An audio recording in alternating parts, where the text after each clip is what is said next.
When we hear the word Vatican, we think of faith, popes, and St. Peter's Basilica. But there's another side to it, one that even the clergy don't talk about.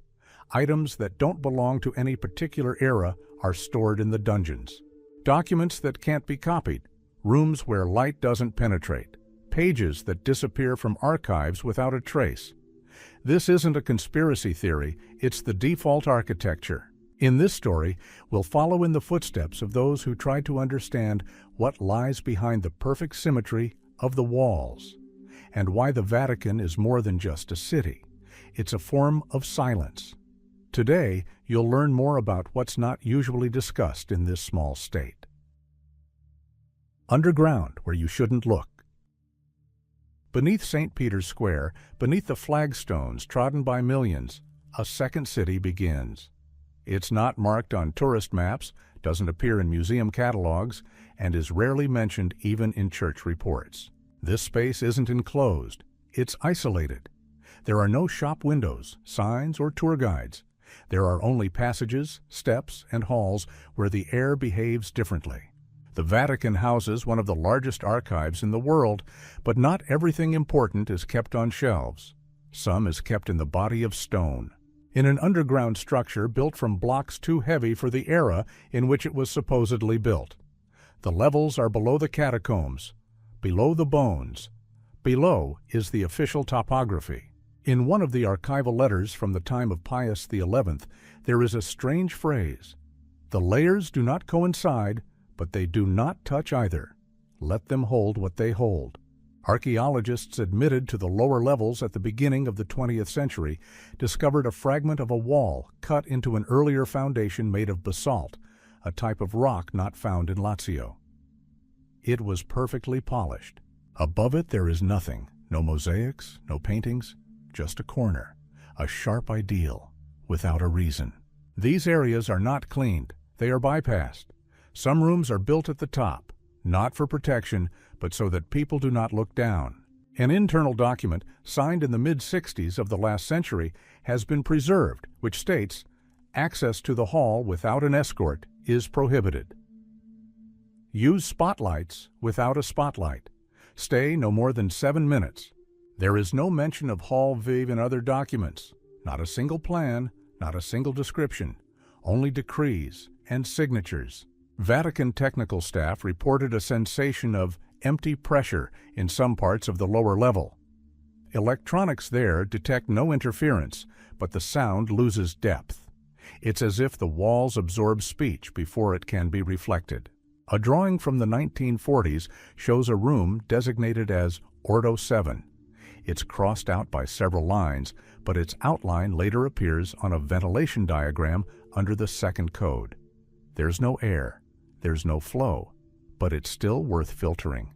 When these levels were closed, they weren't sealed. They were renamed, and now, if anyone goes down there, they'll find themselves not in a restricted area, but in an unmarked one, where officially there's nothing. And yet, according to one of the archive's employees, it was there that the first object with no age or maker's name was discovered. It wasn't added to the collection. It was left in the same room. Nothing was done to it. They simply turned off the lights and closed the room again. Rooms that are not shown on the diagrams. The Vatican is not just a building. It is a system of spaces built at different times, by different people, and according to different logics. But there are zones that don't belong to any of these layers. They aren't recorded in architectural plans, but they are known. Their existence isn't denied, it's simply not discussed. Internal Control Service reports occasionally include phrases like, "The premises have not been inspected, but they have been saved," or "Access is restricted due to the inability to link to the register." What does this mean in practice? It means that there is a real space to which there are no keys, no numbers, no functional explanation, only a door, or a passage, or just a void between the walls in which, for some reason, the climate control system works. In 1978, during the renovation of one of the administrative corridors, a room was discovered that had not previously been included in any project.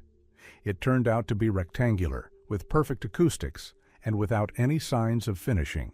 The floor is laid with smooth stone. The walls are seamless. Only in the center is there a circular opening, not a hatch, not a shaft.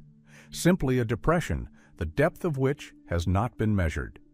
Instruments recorded it, but did not give an exact value. The project was subsequently abandoned, and the entrance itself was bricked up.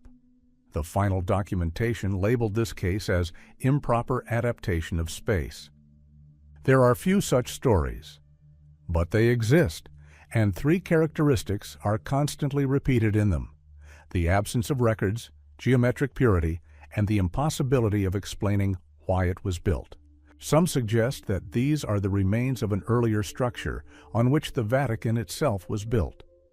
But then the question arises, why have these rooms not aged like others?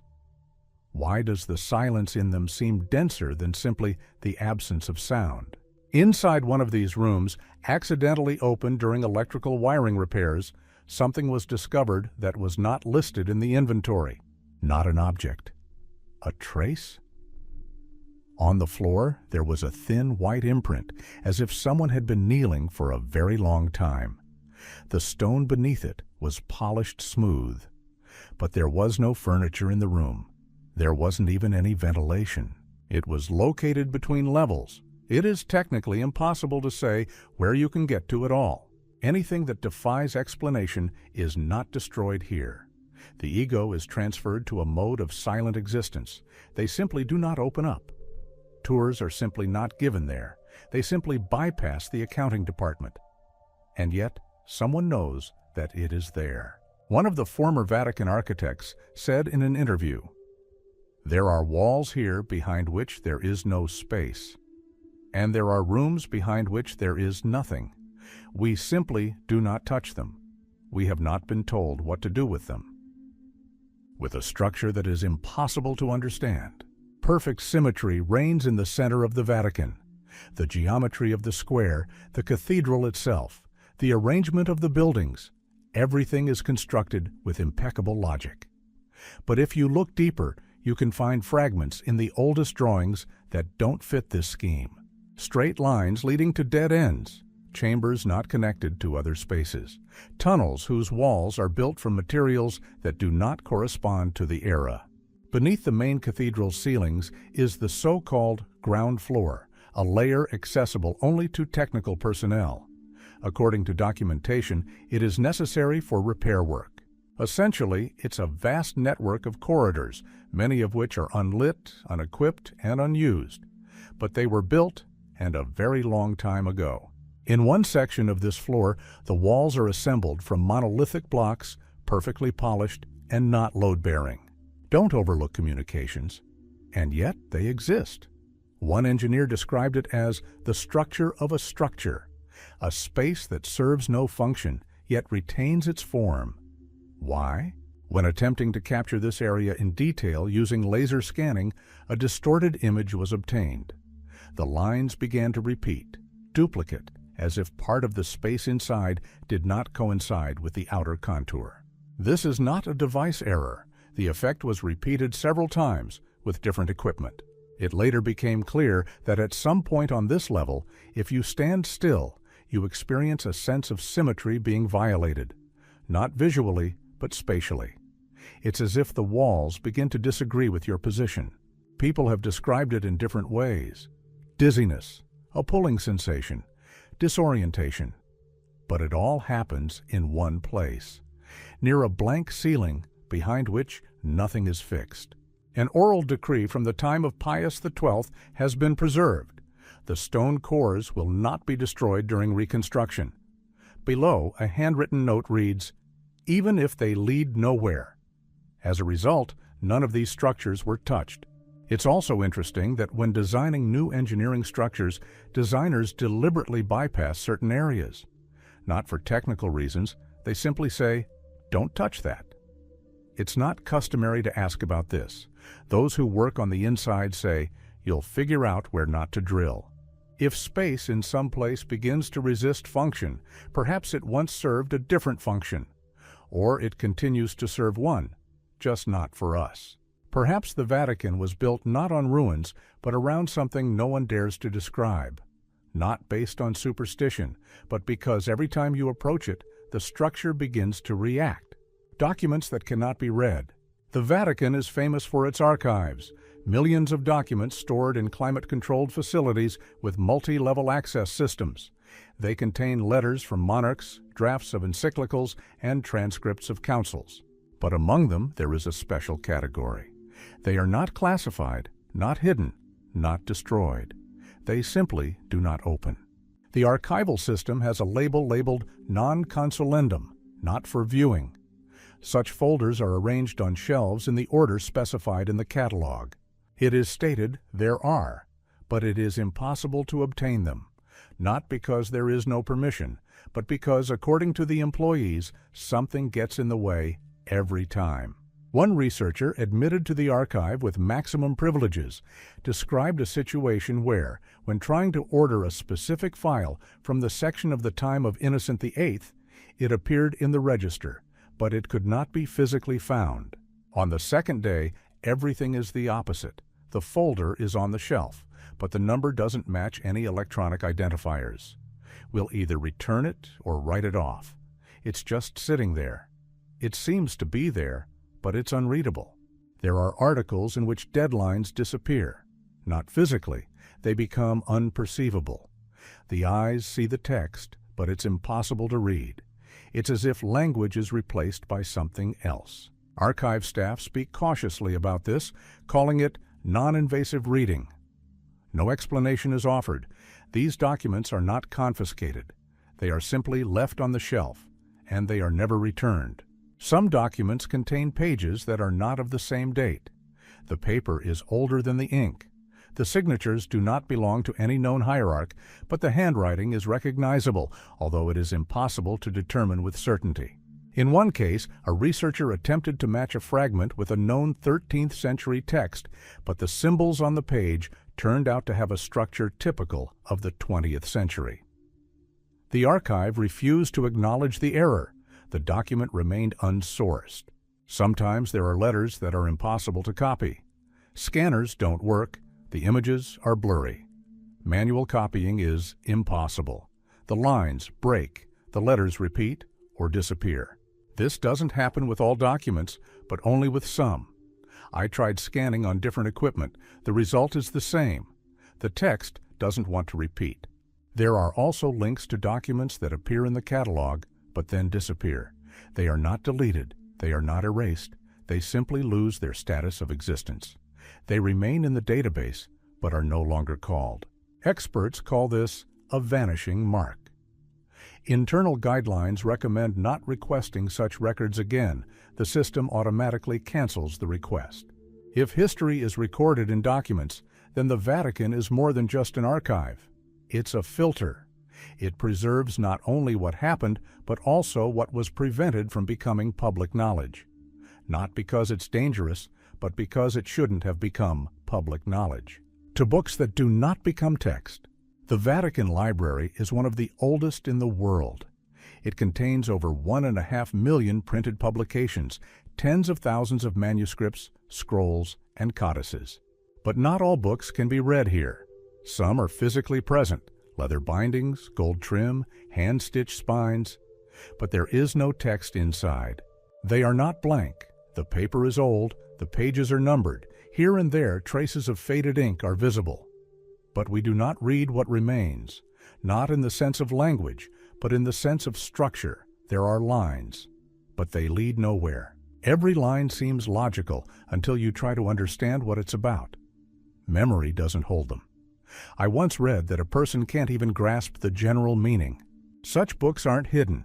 They can be found, including in the main repository. But they don't require copying. They aren't scanned. They aren't discussed. In internal documents, they're called muti libri, silent books. The phenomenon was first discussed in the early 20th century when linguists studying Latin manuscripts discovered a codex that used a recognizable but non-existent language. The letters were Latin. The cases, tenses, and forms were logical. But they didn't form understandable structures.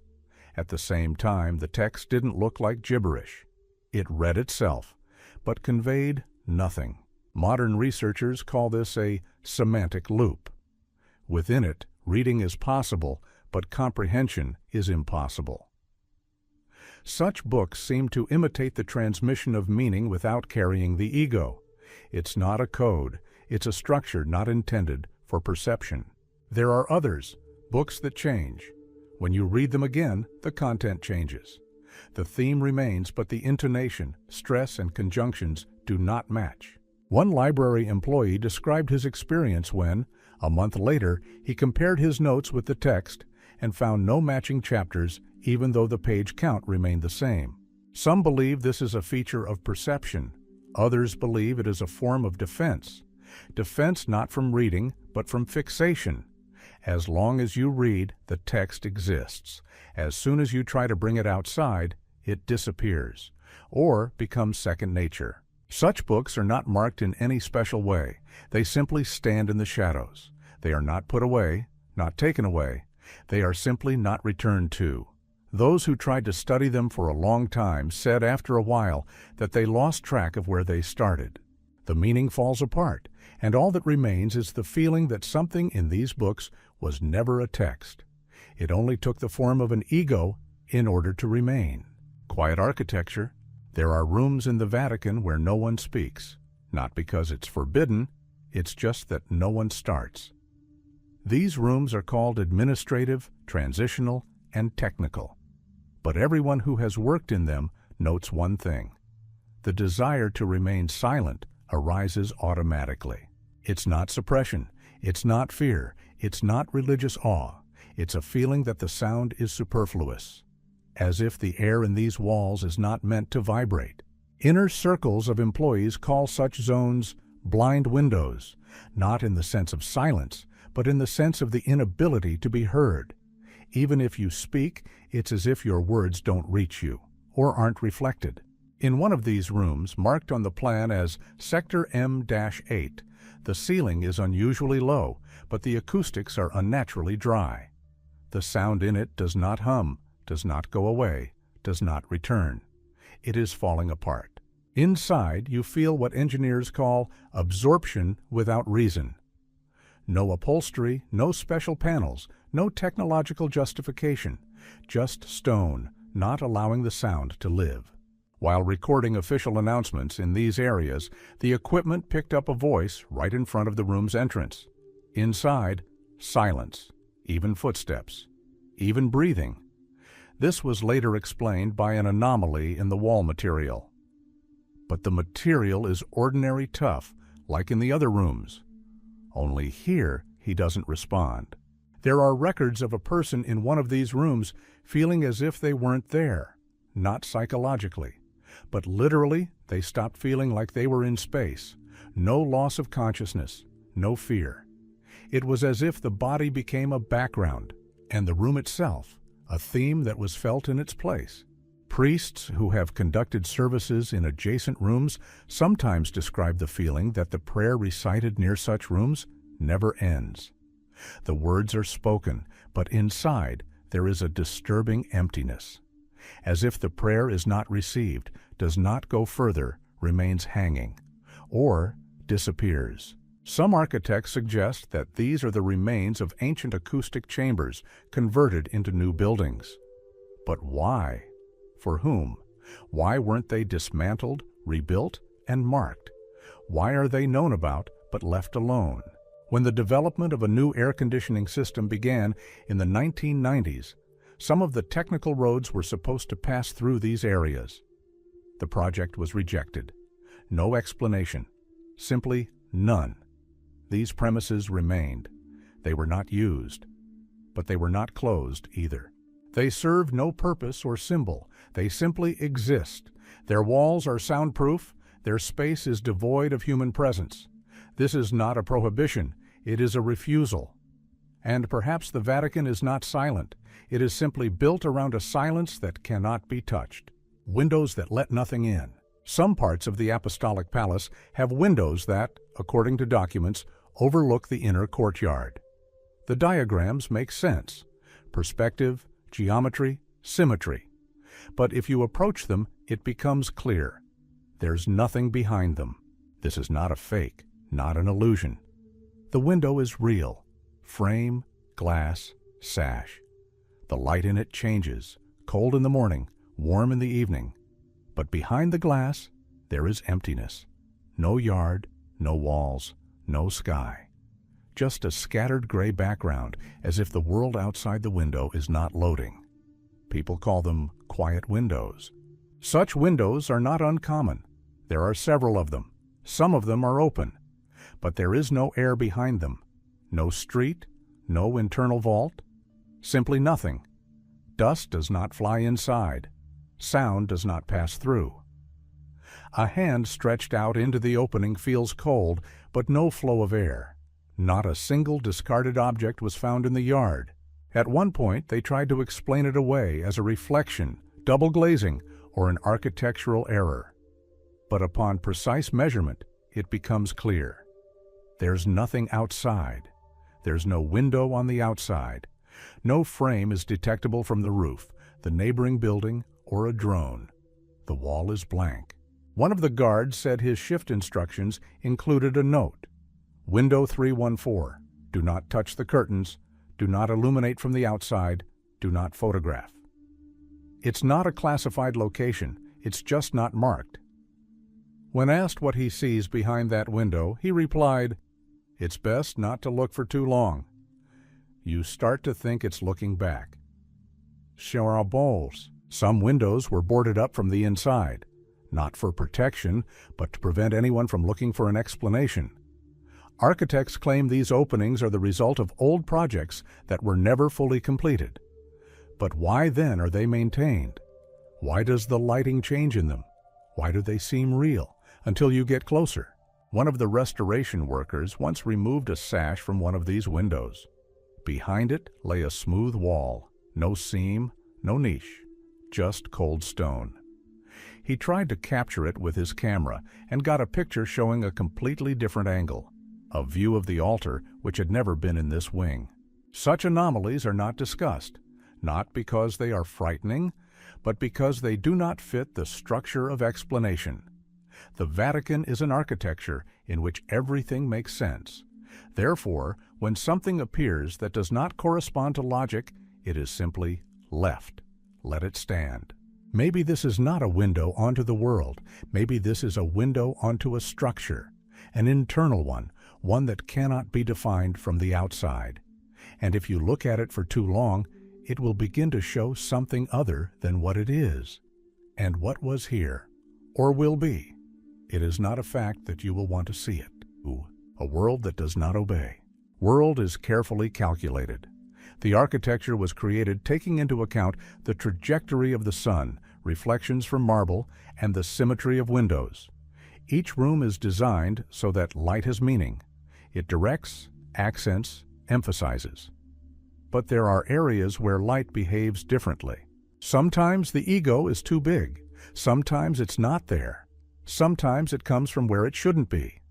People who have worked in warehouses describe a soft glow that appears without lamps, without windows. It's not bright, not harsh. It's present as a belated reflection of something that has already disappeared. It appears and disappears without any logic. In one of the archive's basement rooms, a case was recorded where a torch lit for atmosphere during a reconstruction cast no shadow. Objects were thrown nearby. A person was thrown, but there was no torch. There was light, but no shadow. This was later attributed to optical error. However, the employee conducting the measurements claimed that the device recorded the presence of light, but not its direction. There is also the opposite. Lamps that do not shine. They are on, but nothing is visible. The wall remains dark, as if the space does not want to be illuminated. This behavior of the world is difficult to describe. It works, but does not work. You can see that it is there, but it does not communicate form. An old description of one of the storage rooms says, "The illumination is broken. Surfaces lose their outlines. Rectangles do not appear flat." This is not poetry, it is an engineering report. A second one mentions that in some corridors, lamps provide light, But this light does not produce color. Everything looks as if it is covered in a thick layer of dust, even if there is no dust. Some archival staff working with ancient manuscripts claim that some books can only be read in indirect daylight. Artificial light doesn't help. Direct sunlight doesn't either. Only weak, diffused light from a window at certain times works. From the second angle, the text blossoms right before your eyes. During one of the restorations, a phenomenon was observed. Daylight passing through a crack in the ceiling changed direction by several millimeters daily, which is impossible from both an astronomical and structural perspective. Neither explanation stood up to scrutiny. After this, the project was shelved. The facility was closed. There's no term for such phenomena in the Vatican's internal documents, but those who work in these institutions say there's light that wants to be seen, and there's light that doesn't. And maybe it's not about the lamps or the glass or the architecture. Maybe there are spaces in which light itself decides whether to be there or not. Because what's there should remain out of sight, except for understanding. And that's why we see it, but don't understand what exactly it shows. Places that don't change. Most of the Vatican buildings have undergone dozens of renovations. Walls have been strengthened, facades have been renovated, floors have been added. Everything has changed, along with time, function, and power. But there are places that have never been touched, not because they were guarded, simply because nothing worked out.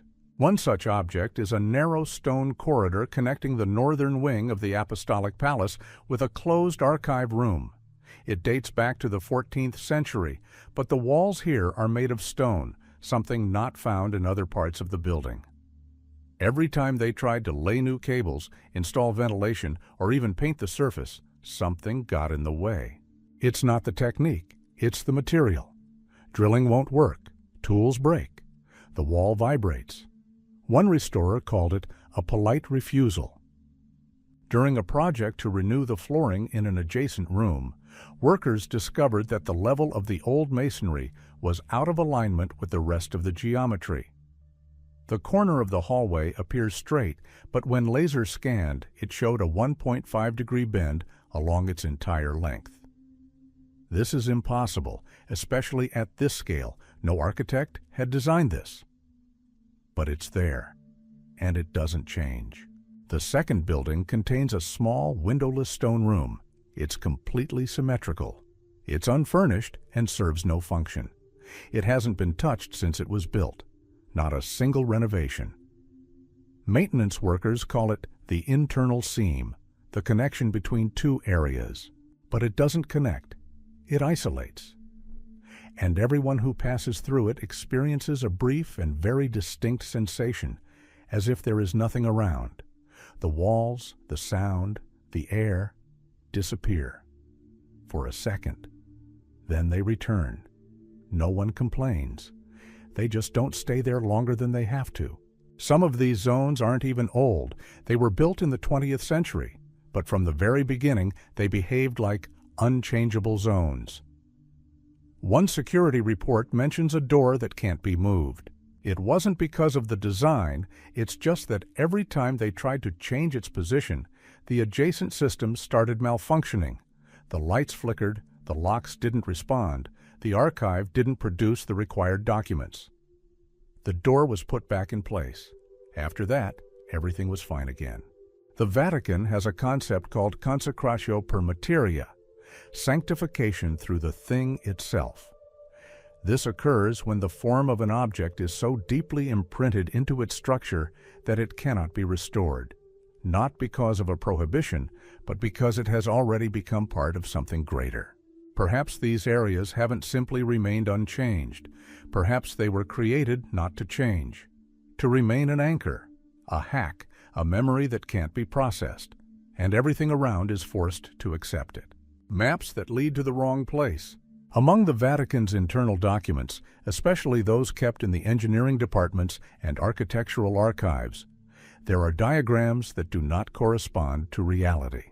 We're not talking about old plans, not about drawings from the time of Pope Nicholas V, but about modern, technically verified maps compiled over the past 100 years, with tolerances, with signatures, with official seals. They look like standard plans: corridors, passages, ventilation shafts, access points. But if you compare them with the physical layout of the premises, some roads are simply missing. There are no passages, or they lead to a wall or to a space that never existed. These places are not mentioned in any other documents, but they are repeated from year to year. They are not removed. They are not a rule. Just add a footnote. Not used. In one case, an engineer upgrading security systems tried to follow the route indicated on the diagram. There should have been a staircase there. It wasn't found. Instead, there was a blank wall. But what's strange, there were traces of someone walking on it. The floor had worn tiles, as if someone had walked on them. In the corner there was an old switch, rusty, but built into the wall. It didn't work. But its presence meant that there had once been something here. Or there was. But now there isn't. Or not for everyone. There are maps that show rooms with the same numbers, but in different locations. The same identifier appears in two places, but only one physically matches. The second is not explained. It is not disputed. It simply exists on the drawing level. Sometimes a bug occurs in the digital archiving system. When you request a plan of one sector, the program returns part of a second one. It's as if the structures are superimposed on each other. Not logically, but literally. The people working with these diagrams don't try to explain it. They simply avoid such areas. And if someone asks, they say, "That's just the way it is." The opposite also happens. Rooms are physically present, but not on all the maps. They can be measured, documented, and photographed. But they are not in the database. When trying to enter coordinates, the system returns an error. Location not allowed. Programmers attribute this to a classifier failure. But the failure is not fixed. It is not updated, and employees simply get used to it. They write by hand, mark with a pencil, or do not mark at all. When the underground level was being mapped for official purposes a few years ago, one of the lines ran through an unknown corridor. It looked old, but the signs of renovation were fresh, as if someone was still exploiting it. Just not here. Perhaps it's not a matter of errors. Perhaps the structure itself refuses to be fully captured, as if the architecture is protected from complete description, not because of prohibition, but because of constant shifting. And then the maps won't lie. They simply follow a space that is constantly shifting slightly, so that no one can reach its center, with symbols that are not translated. Hundreds of symbols can be found within the walls of the Vatican. Crosses, trefoils, pentagrams, Latin abbreviations. Most of them are self-explanatory. They have an origin, a theological meaning, and a liturgical function. But there are others. They are not part of any system. They are not associated with any order. They are not repeated in paintings, but remain in stone. These signs are found in places rarely trodden, on stairwells, in utility corridors, on the inside of doorways. They are unobtrusive. They are built in, as if someone left them not for reading, but for the very structure of the building.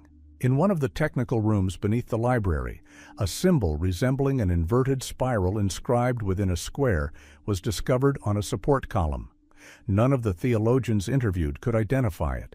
No such symbol exists in the Christian, classical, or Gnostic traditions. But it is carved with the same precision as the official coats of arms, and the stone around it was not damaged.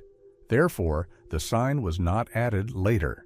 It was part of the original masonry. The archive contains several photographs of such images taken in the 1930s. The pictures depict walls that have since been restored or covered over, but the symbols remain. Oddly, when attempting to digitize these photographs, some details are distorted. Not technically, and compositionally.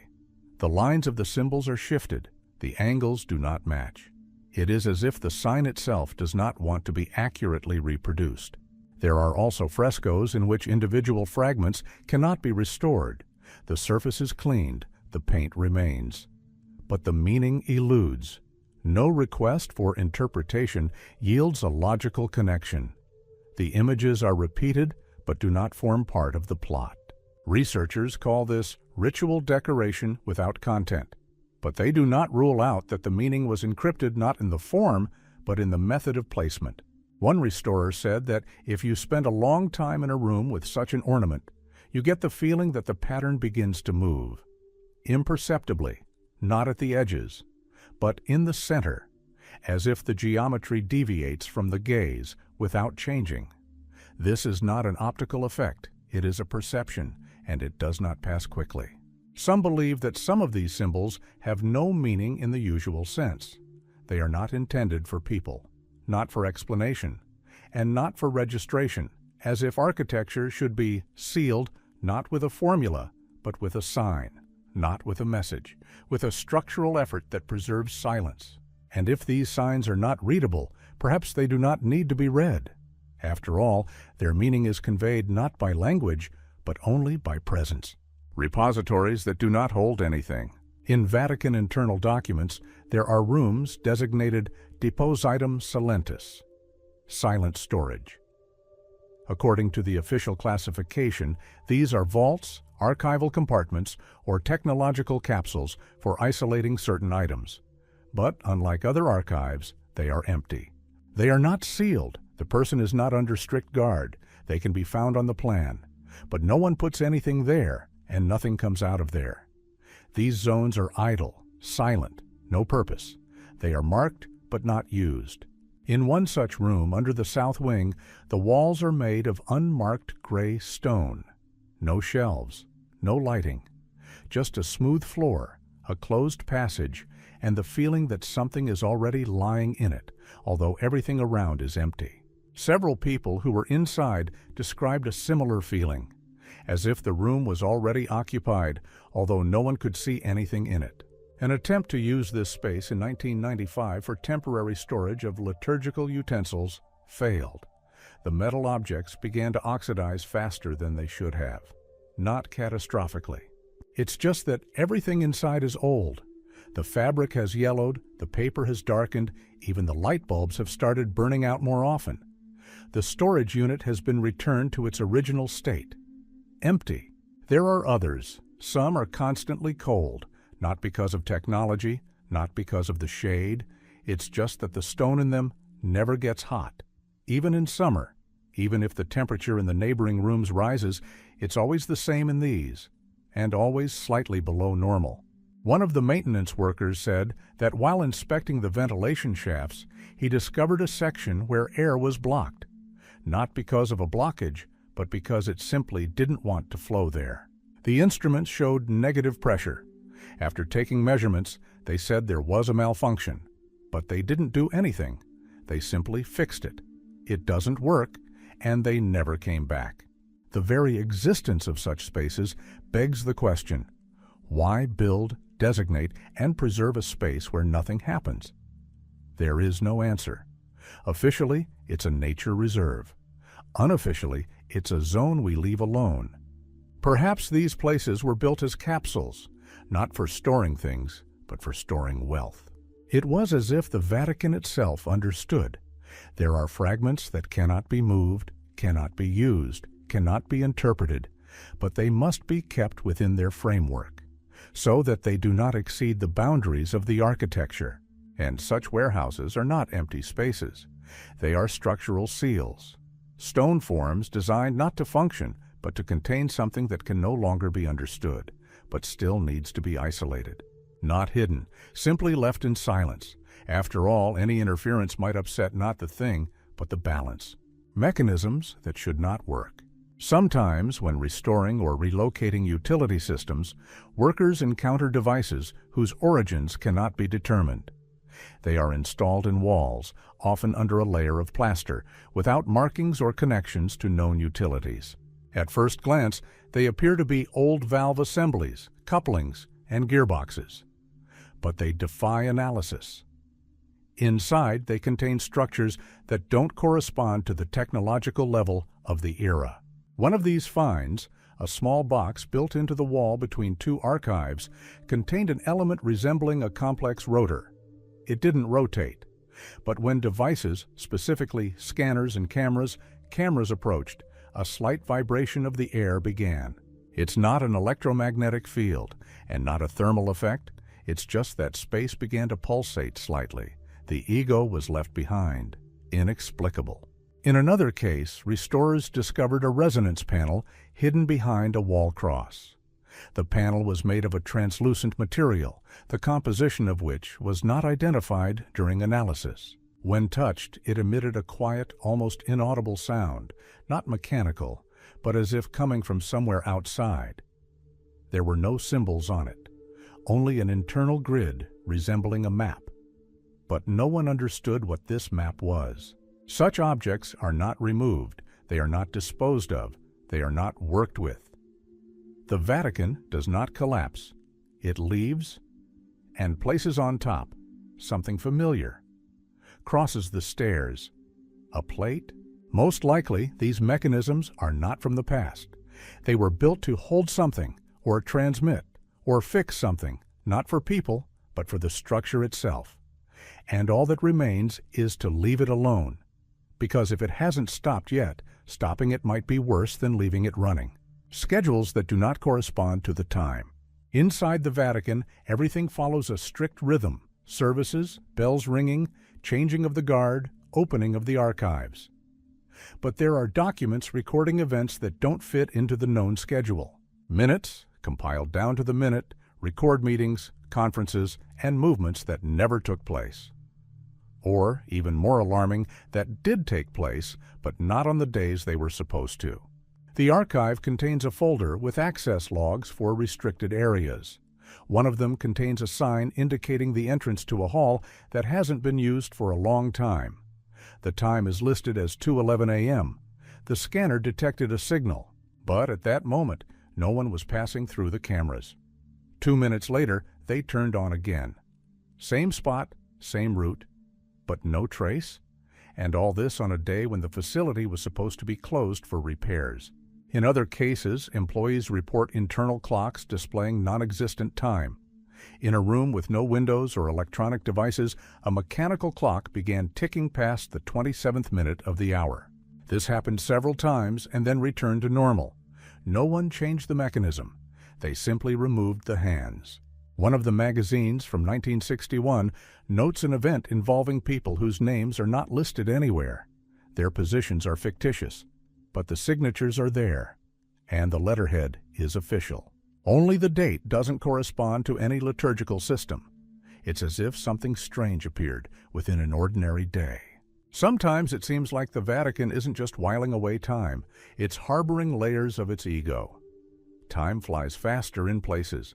Somewhere it freezes. And somewhere there are moments that official history does not mention, but which nevertheless happen, just out of sight.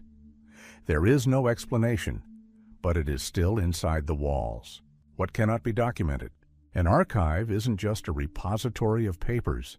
It's a memory structure. But the Vatican has long known there are things that cannot be undone. They happen, but they cannot be recorded, because the very description of them is already a distortion. Archival and security personnel recount events that couldn't be included in the report, not because they couldn't be named, but because the text, once written, seems inaccurate. The words are constructed, the phrases are logical, but the meaning is not preserved. After some time, after a day, no one can say what exactly happened, and the document, which seems to exist, reads as empty. One of the technicians said that after a night patrol, he tried to record an unusual sound, a dull pulse repeating every 23 seconds. He made a note, described it, and pointed out the location, under the stairs in the south wing. A day later, the file was gone. The paper remained. But it contained no sound or coordinates, just the structure, no content. It was as if the commit request itself had been deleted. The Vatican's internal rules don't prohibit the recording of such cases. They simply discourage it. There's even an unofficial term, nullum actum, imperfect action. This isn't a mistake. It's not a concealment. It's an acknowledgement of the boundary beyond which something begins that can't be archived.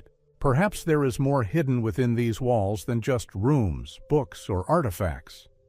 Perhaps there is an indescribable experience contained here, and the Vatican knows it, and it does not hide it, and it simply cannot be fixed.